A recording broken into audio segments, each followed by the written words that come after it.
farmers to benefit from millions of dollars in assistance as government seeks to ensure food security. The new Chief Executive Officer of the Queen Elizabeth Hospital is on the job. Autism under the spotlight this month to further raise awareness of the condition. And in sports, Amber Joseph going for Olympic qualification at the Pan Am Track Championships. Broadcasting from our studios in the Pine St. Michael, this is CBC NewsNight, starting now.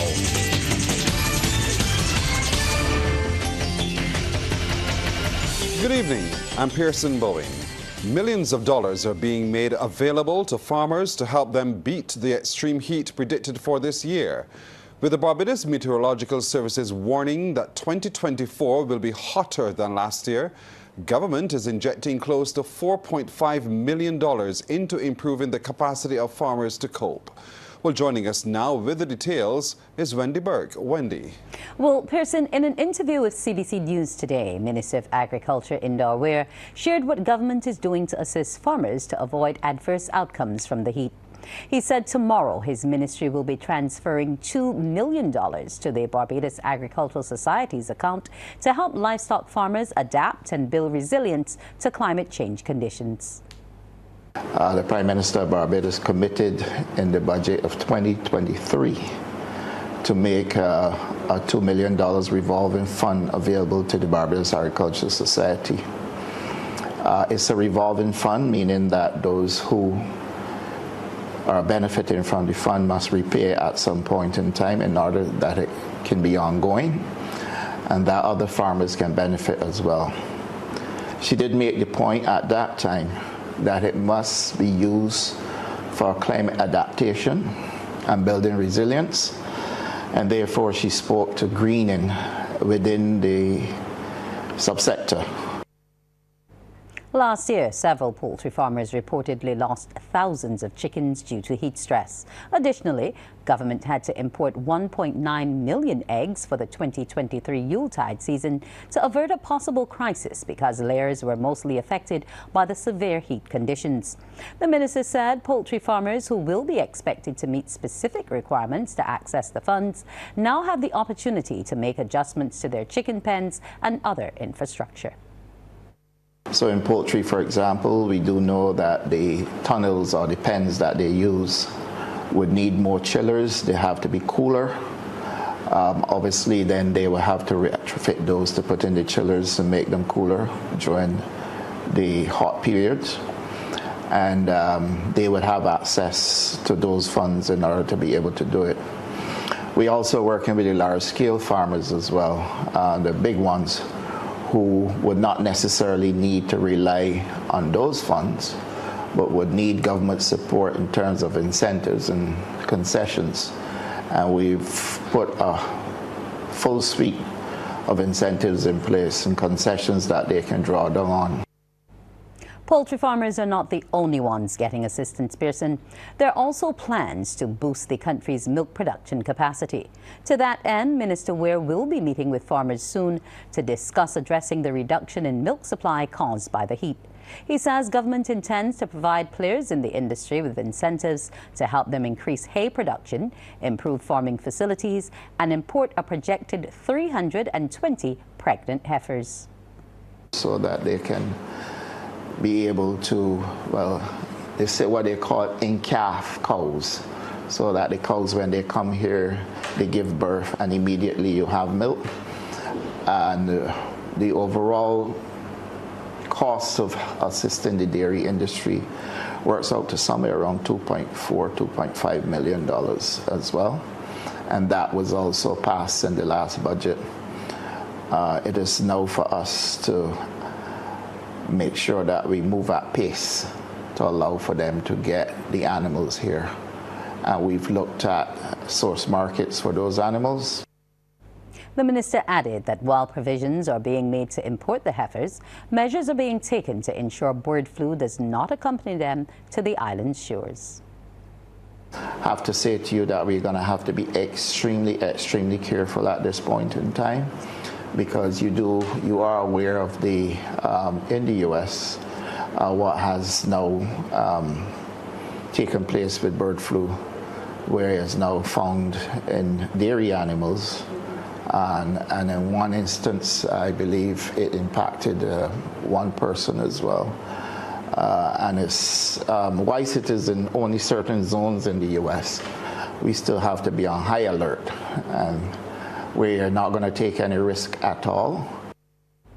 That's the latest on some of government's efforts to beef up the agricultural industry. Pearson? Wendy, thank you. Well, the new Chief Executive Officer at the Queen Elizabeth Hospital is on the job. The Board of Directors of the QEH, in a release today, confirmed the appointment of Neil Clark to the position effective April the 2nd, 2024. Mr. Clark emerged as the leading candidate from an original list of 84 candidates, and after a rigorous selection process, Mr. Clark, who holds a Master of Science degree in Organizational Development and Consultancy, brings 30 years of healthcare planning and senior management experience to his new role.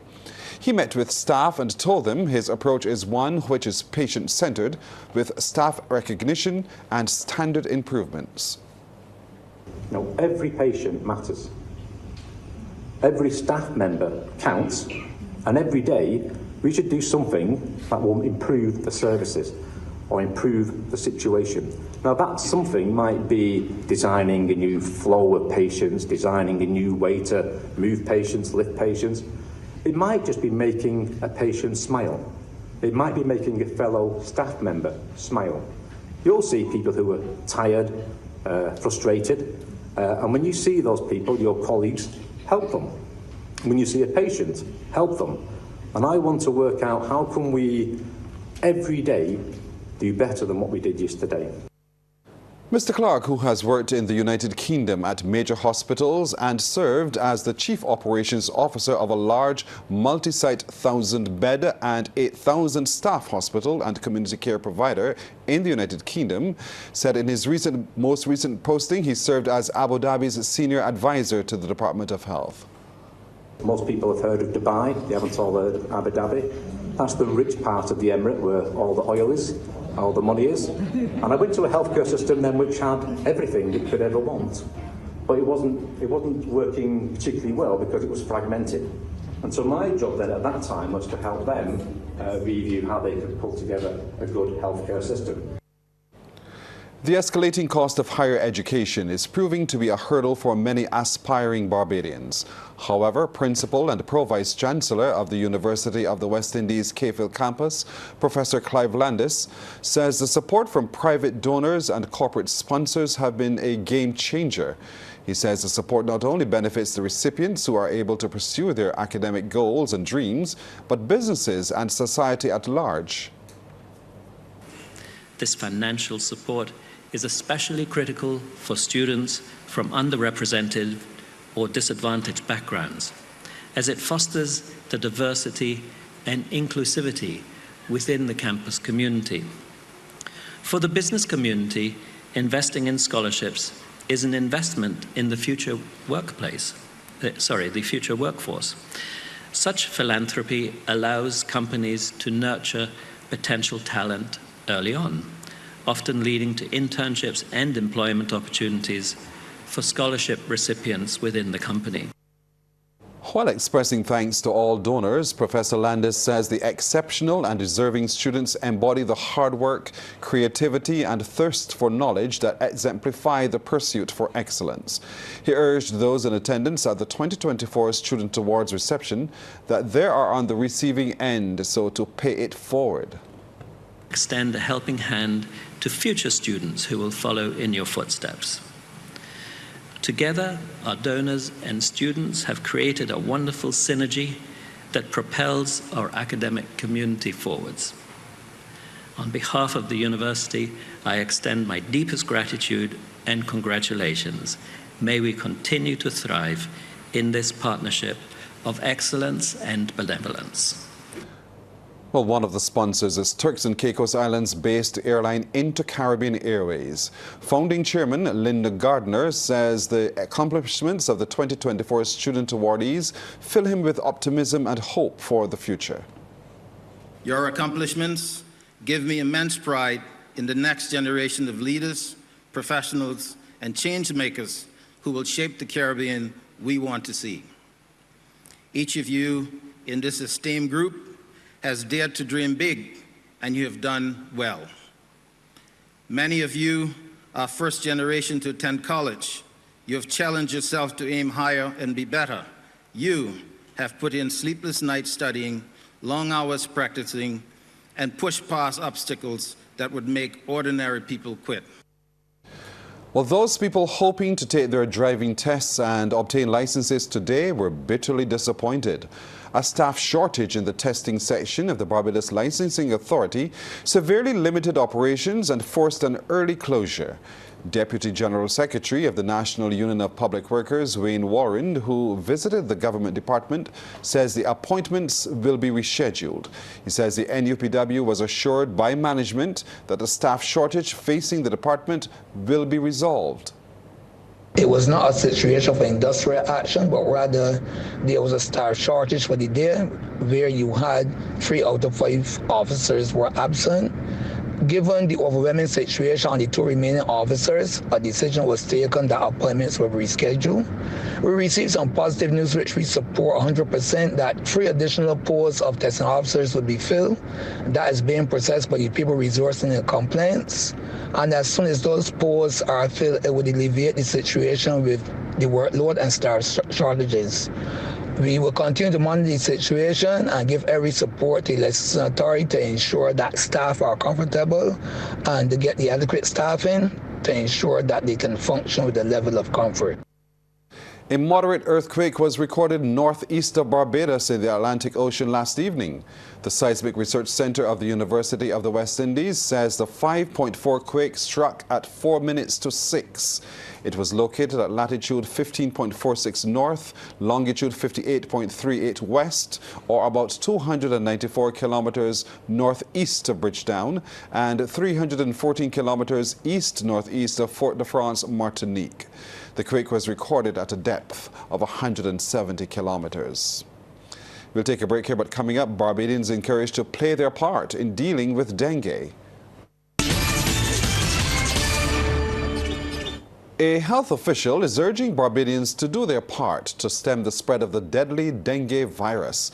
Deputy Chief Medical Officer Dr. Arthur Phillips says fogging is vital in treating to eradicating the Aedes aegypti mosquito. Now, while noting that that method is no silver bullet, he says it has its role in the fight against dengue. Fogging only deals with adult mosquitoes. So if you have a major situation in a particular place, we can go in and fog, and that will deal with the adult mosquitoes. It does nothing with the breeding sites, which very often are man-made or man-disposed. He adds that the partnership between the general public, the business sector and the Ministry of Health is important, as everyone needs to play their role in eliminating potential breeding sites. Meanwhile, Dr. Phillips says the dengue outbreak reported on earlier this year is currently under control and cases are trending downward. We have put measures in place. Yes, the public education, advising persons to ensure that they do not have places on their property that would promote the breeding of mosquitoes. We've also intensified our efforts of our environmental health staff to get into the community and find breeding spots. We've continued our efforts in terms of targeted fogging, which deals with the adult mosquitoes. And we've obtained additional resources to help with this as well. Dr. Phillips says health officials note a recent report from the Pan American Health Organization which cautioned about a surge in dengue cases in the Americas. That report states that as of March 26, over 3.5 million cases and more than 1,000 deaths have been reported in the region. But Dr. Phillips says local health officials are dealing with the issue. Well, with the World Health Organization raising alarm about the health of millions across the globe, Barbados Ministry of Health and Wellness is playing its part in helping to combat the rising challenges of non-communicable diseases.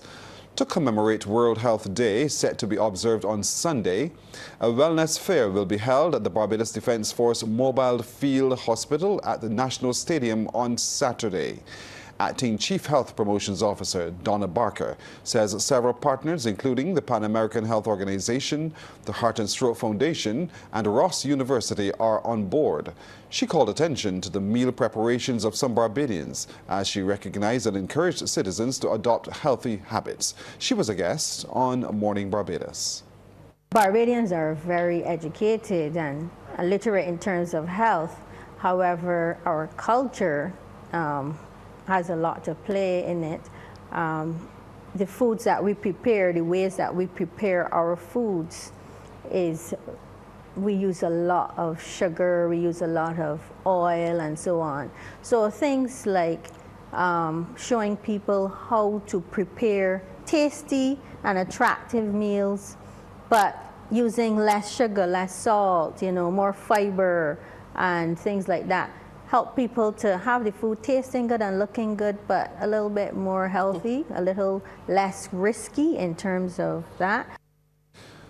This year's World Health Day theme is My Health, My Right, and advisor on NCDs and mental health at the PAHO, Dr. Taraline Malcolm, says it's important for people to recognize health is a basic human right.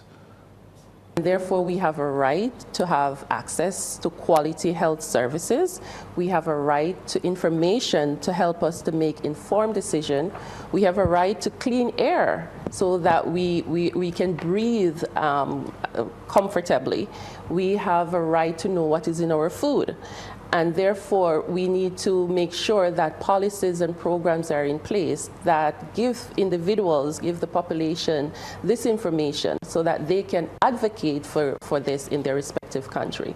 So my health, my right also speak to the responsibility as us as human, that we also have a responsibility to make sure that we're practicing the things. So as Donna mentioned, the information is out there a lot of time, but this information is not translated into action.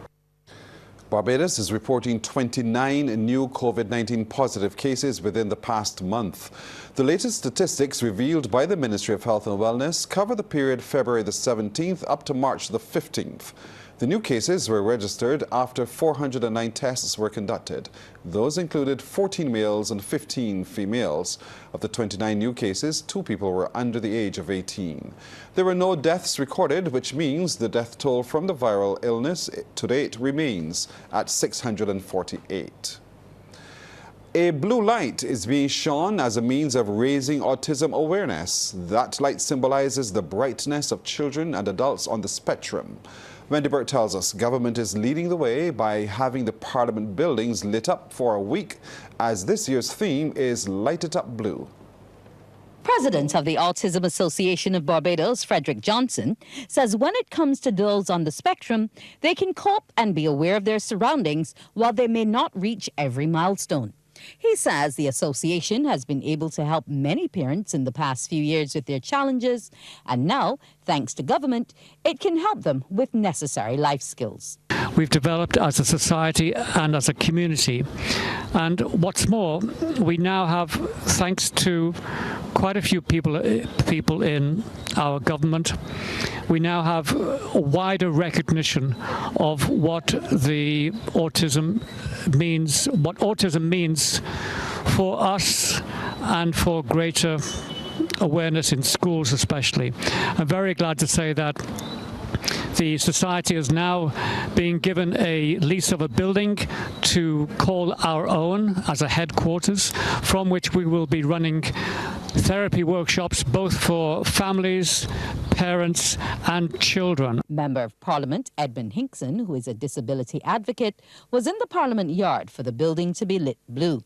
He says all of society must be on board to strengthen awareness. One of the main issues here now is getting the message out to the public of Barbados that children with disabilities, people with disabilities must be given the right to fulfill their talents, fulfill their potential like everyone else.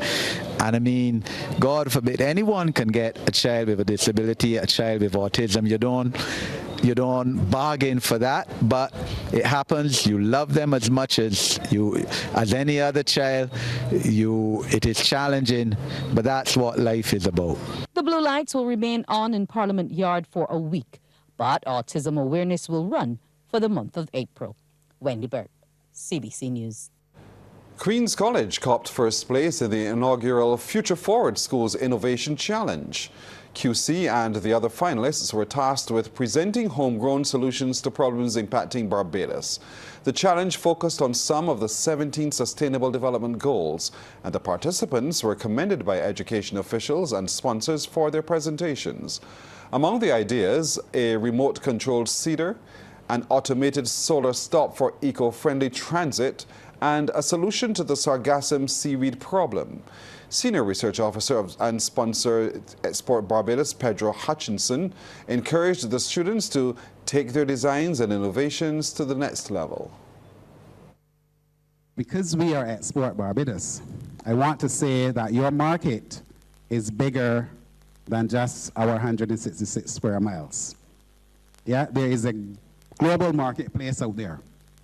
Billions of persons who can benefit from these products that you have delivered, these innovations, and I hope that you take the opportunity, regardless of the result, to pitch your hats far and wide and see where that takes you.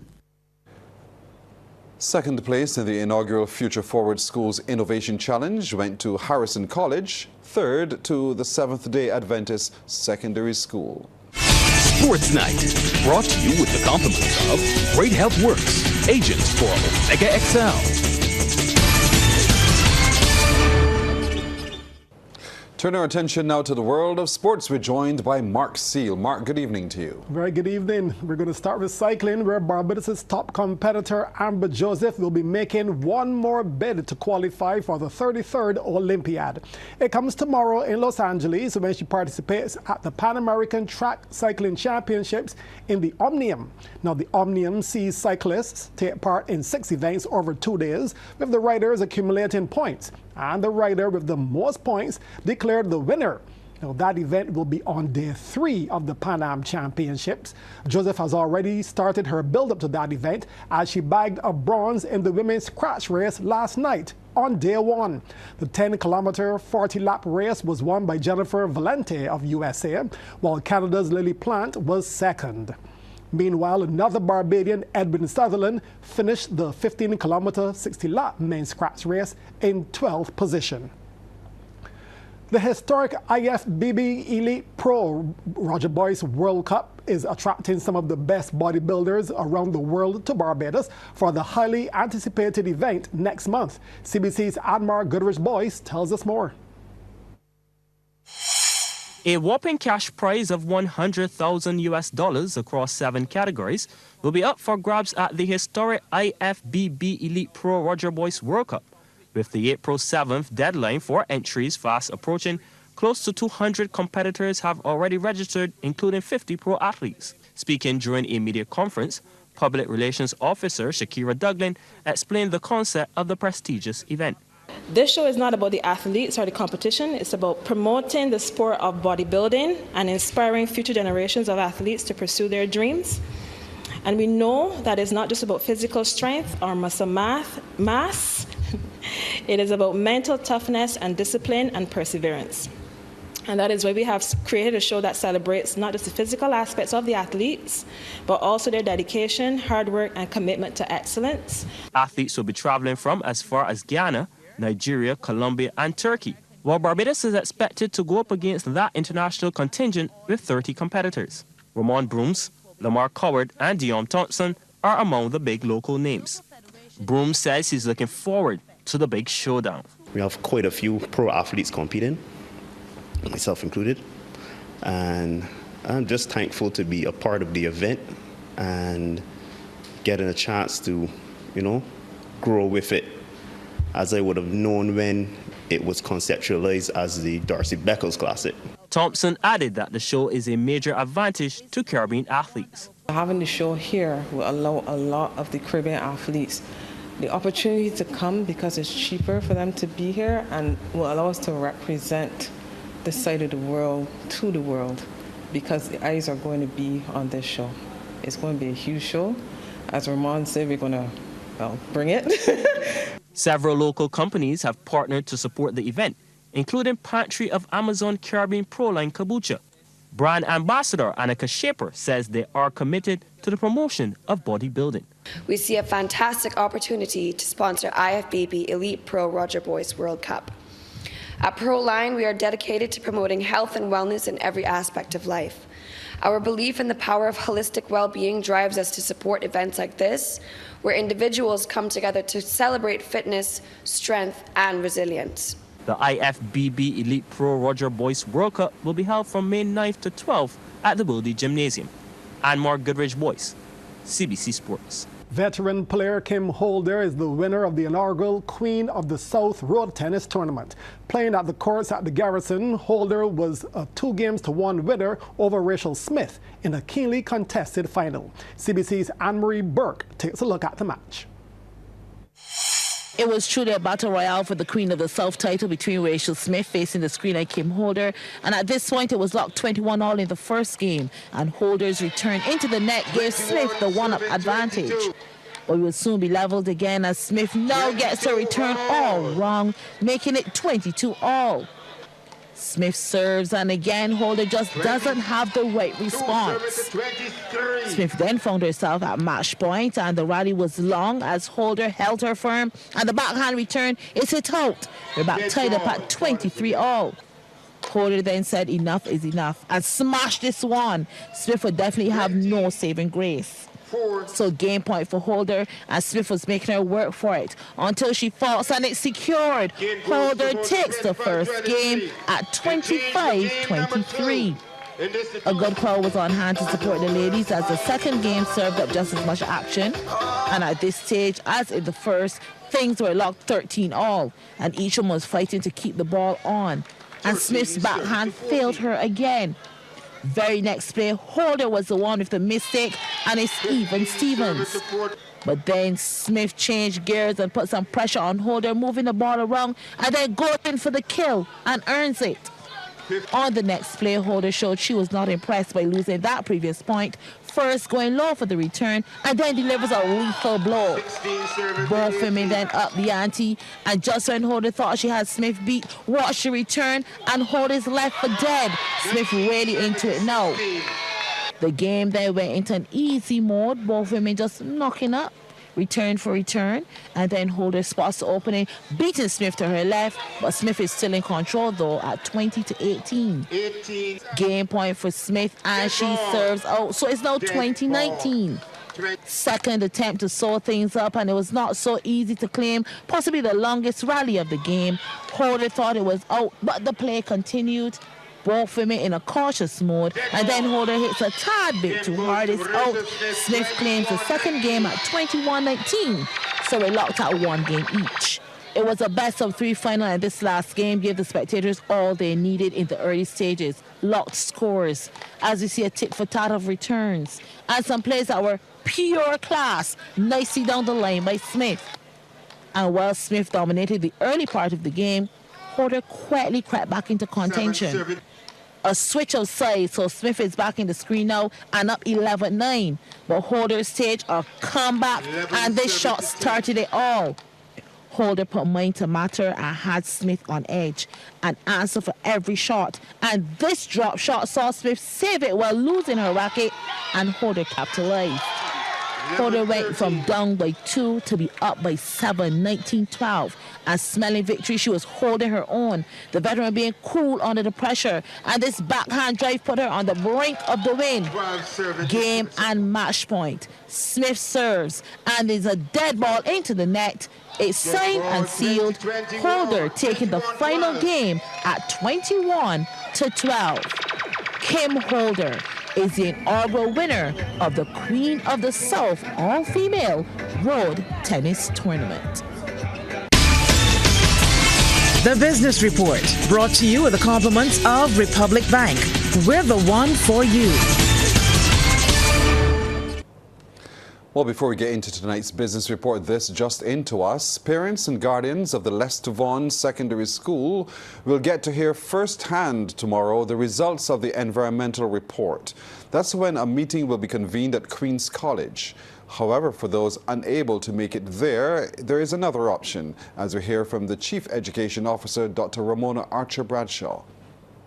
The rescheduled meeting with the Ministry of Education, Technological and Vocational Training and parents and guardians of students at the Lester Vaughan School will now be held on Friday, the 5th of April at 3 p.m. at Queen's College. For those parents who are unable to attend the meeting in person, a link will be provided to facilitate virtual attendance. The meeting will be chaired by me and will have in attendance other ministry officials, the principal of the school, Mrs. Suzette Holder, the chairman of the Board of Management, Dr. Donnelly Carrington, and air quality expert, Mr. Ian Weeks, who conducted the environmental tests at the school plant. Mr. Weeks, who authored the most recent air quality report, will make a presentation on his findings and will answer any additional questions or concerns raised. Now, in tonight's business report, pastry business Eclectic Kitchen is expanding its operations. The made-to-order pastry business is owned and operated by pastry chef Shani Ordain.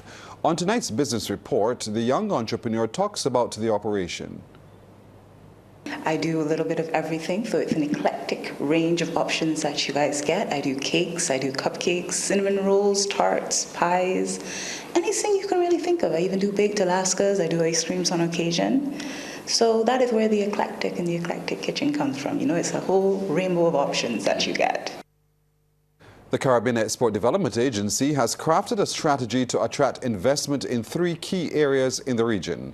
Those 3 sectors identified by Executive Director Deodat Maraj are the green economy transition, agriculture technology, and information digitalization and technology. They will feature at the upcoming Caribbean Investment Forum slated for Guyana from July the 10th to 12th. Now, during the launch for SIF 2024, Maharaj says Caribbean Export will be working on getting the right people at the table to have less talk and more business. We have a forensic focus on getting the right people at the table. So we are delighted that in Trinidad and Tobago, we actually got investors where investments have been made. I mean, we have gotten investments to Dominica, to St. Lucia. The private ferry service that we saw advertised recently was born out of a conversation in the Bahamas at the time of the Caribbean Investment Forum last year. So more business, less talk. But what about SIF 2024? What is this Caribbean Investment Forum 2024? We believe that it is pointless for us to exist as Caribbean Export unless we drive an agenda that's transformational in nature.